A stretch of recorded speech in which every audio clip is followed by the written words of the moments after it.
Hi, this is Kruvian Cal, and each and every day I pay close attention to sources which I think are valuable sources that are telling me truthful information, and most of these people are not on the mainstream media.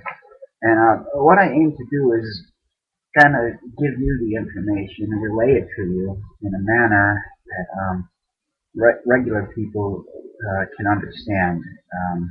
With regards to what they think, and I obviously would uh, concur, concur with regards to what is going on in the economy. Okay? Um, with the Fannie Mae and Freddie Mac organizations, we had two companies that were giving mortgages away to individuals. Uh, well, they came up with this acronym um, for these people, ninjas. And the acronym stands for no income, no jobs, no assets. Fine, you have a house. These people could never pay for their mortgages and for the houses, and you know the whole thing just like some great big scam that it didn't make any business sense whatsoever. Um, from the standpoint of the business. Now, these people could never pay for their mortgages, right? So, what we have there is known as predatory lending. These people, they are not the guilty people, ninjas, and yeah, that is sort of like a takeoff of like niggas or anything like that by the banking and mortgage people that lend them that. Yeah, and it is kind of seems to me like uh, racist term. Yeah, you got your house, ninja. All right, way to go. You know, uh, this is what is referred to as predatory lending. I mean, some of the mortgages were variable. Uh, there's no like, no one should sign a 30-year mortgage that's variable. It should be fixed rate. Variable. I mean, that it doesn't get more predatory than that as far as lending practices are concerned. And there's conspiracy theorists as to why these are occurring, but like an intentional collapse of the economy by banking interests and that sort of thing, very possible. It seemingly follows uh, the Great Depression, which was like the collapse of the economy during the Great Depression. It's pretty much for those that are in the know that it was done intentionally it consolid J.P. Morgan readers of finance or consolidated power. All these like small banks going out of business, failing, this and that. Um, it's better for the big banks because like they would absorb that and become far more greater and powerful.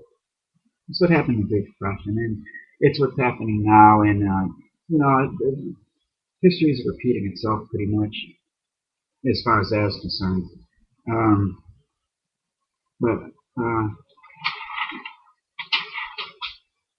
right, so what we have now here, I'm gonna just okay, a house that the bank has, and we're talking the biggest banks, right, on their books. That's like $1 million, right? Um, that's what it's recorded in their journals, in their accounting journals. Is its value is worth $1 million, um, and it's overvalued. Some of these houses are overvalued to such an extent that their actual value should probably be like 1/10, 100,000 of what the bank states that it's worth. right? Now that we have all the ninjas defaulting on the banks, these banks are not giving them money, right? That now I took accounting in college. That is called bad. The journal entry is bad debt expense. Bad debt expense, right? Say you have a retail store, right? Annual sales are $1 billion, right?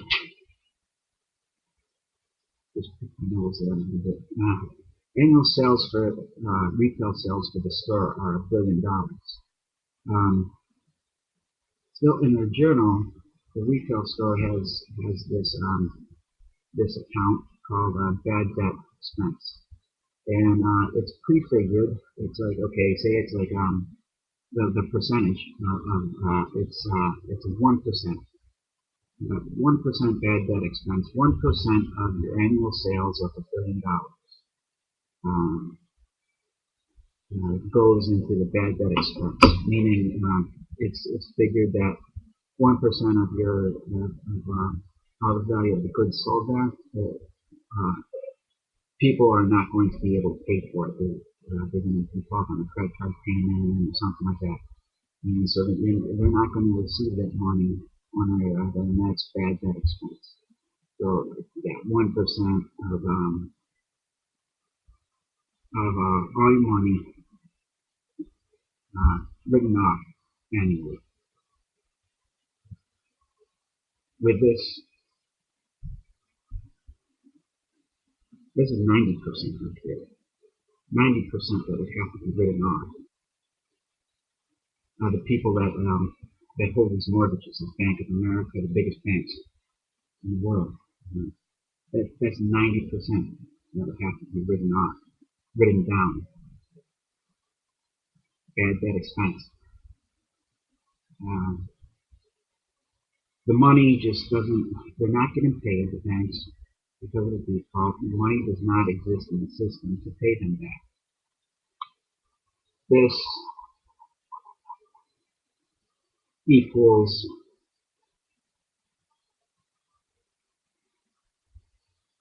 deflation, a deflationary depression.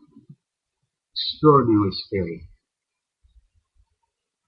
Everything just overvalued.